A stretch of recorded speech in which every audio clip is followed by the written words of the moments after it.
যুক্তরাষ্ট্রের জর্জিয়া অঙ্গরাজ্য সহ দেশটির বিভিন্ন উচ্চশিক্ষা প্রতিষ্ঠানে ইসরায়েল বিরোধী বিক্ষোভ তুঙ্গে। প্রতিবাদ হয়েছে জর্জিয়ার আটলান্টায় অবস্থিত এমোরি ইউনিভার্সিটিতে। সেদিন পুলিশ কয়েক ডজন বিক্ষোভকারীর উপর চড়াও হয়ে গ্রেফতার করে।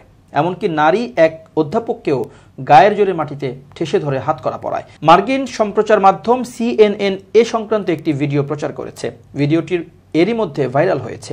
ভিডিওতে দেখা যায় এমোরি ইউনিভার্সিটির অর্থনীতির অধ্যাপক ক্যারোলাইন ফলিন পুলিশের হাতে গ্রেফতার হওয়া শিক্ষার্থীদের বিষয়ে কথা বলতে গেলে এক শ্বেতাঙ্গ পুলিশ কর্মকর্তা তার উপর চড়াও হয় এবং চোখের পলকেই তাকে মাটিতে শুইয়ে ফেলে। ভিডিও থেকে আরও দেখা গেছে এক পর্যায়ে অপর এক পুলিশ কর্মকর্তা এসে অধ্যাপক ফলিনকে চেপে ধরে তার বুকের নিচে চাপা পড়ে থাকা হাতটি বের করে এনে দুই হাতই পিচমোড়া করে এবং হাতকড়া পরিয়ে দেয়। CNN এর শেয়ার করা ভিডিও থেকে দেখা যায় বৃহস্পতিবার ভোরে এমোরি ইউনিভার্সিটির আটলান্টা ক্যাম্পাসে তাঁবু গেড়ে ইসরায়েল বিরোধী বিক্ষোভ করেন শিক্ষার্থী সহ অন্যান্যরা। এ সময় পুলিশ সেখানে প্রবেশ করে শিক্ষার্থীদের উপর চড়াও হয়। বিক্ষোভকারীদের কয়েকজনকে গ্রেফতারের পর সবাই মিলে চিৎকার দিয়ে ওঠে। এক পর্যায়ে ফলিনকে যখন মাটিতে ফেলে হাতকড়া পরাতে থাকে পুলিশ, তখন একদল প্রতিবাদকারীরা তাদের ঘিরে ফেলে এবং পুলিশকে গালি দিতে শুরু করে।